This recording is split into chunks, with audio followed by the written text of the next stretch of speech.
Δεν θέλω να θυμηθώ. Δεν θέλω να έχω φωτογραφία μέσα με το τι έκανα.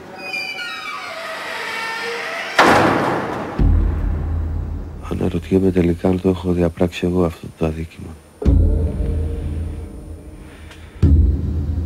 Δεν το κατάλαβα πώς το έκανα. Πήρα το τσεκούρι και έκανα αυτό που δεν έπρεπε να κάνω. Ό,τι χειρότερο μπορεί να διαπράξει ένας άνθρωπος, η ανθρωποκτονία. Δεν μπορεί να κάνεις τον εαυτό σου Θεό.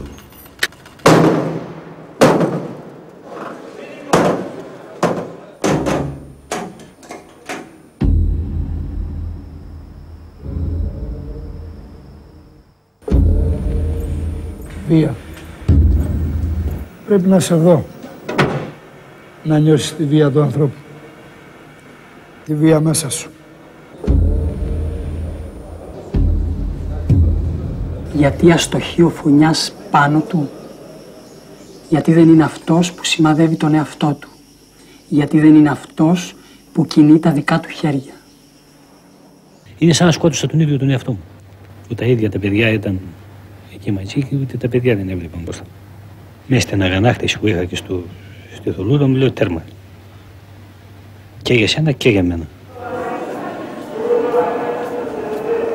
Το παιδί μου ήταν στη δουλειά.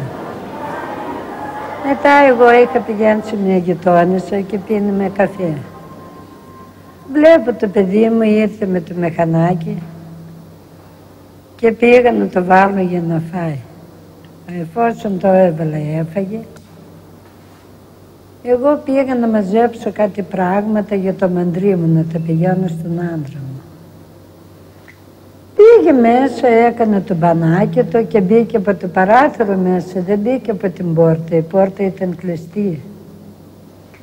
Και μόλις μπήκε μέσα, το παιδί μου το είδα μαύρο σκοτεινιασμένο και τα χέρια του είχαν φωσκώσει επάνω, η τρίχα του είχε σηκωθεί, σαν εκεί που είχε έρθει ο Χάρος να του πάρει την ψυχή εκείνη την ώρα.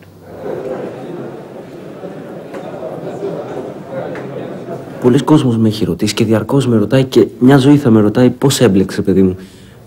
Το μόνο που μπορώ να πω είναι γιατί κάποια στιγμή κουράζεσαι να εξηγείς διαρκώς.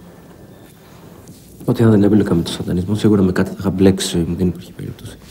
Άμα το έχεις στο αίμα σου αυτό το πράγμα και βράζεις το αίμα σου, θα χωθείς κάποτε. Αυτό που φοβόμαστε μας γοητεύει πάντα. Όταν νικάς το φόβο σου, παίρνεις δύναμη, σε κάνει να νιώθεις άλλος άνθρωπος, δύναμη. Και λογικά είναι ότι όταν νιώθεις δυνατός, νιώθεις και πιο ελεύθερος. Σιδερένιες πόρτες, κάγκελα. Εγώ είχα την ελευθερία με έξω.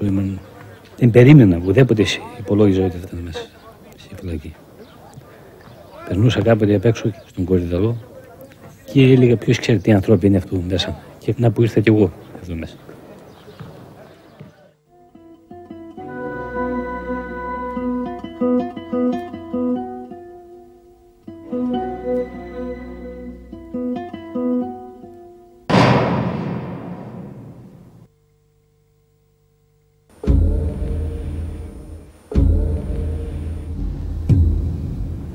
Εδώ είναι το παράλογο.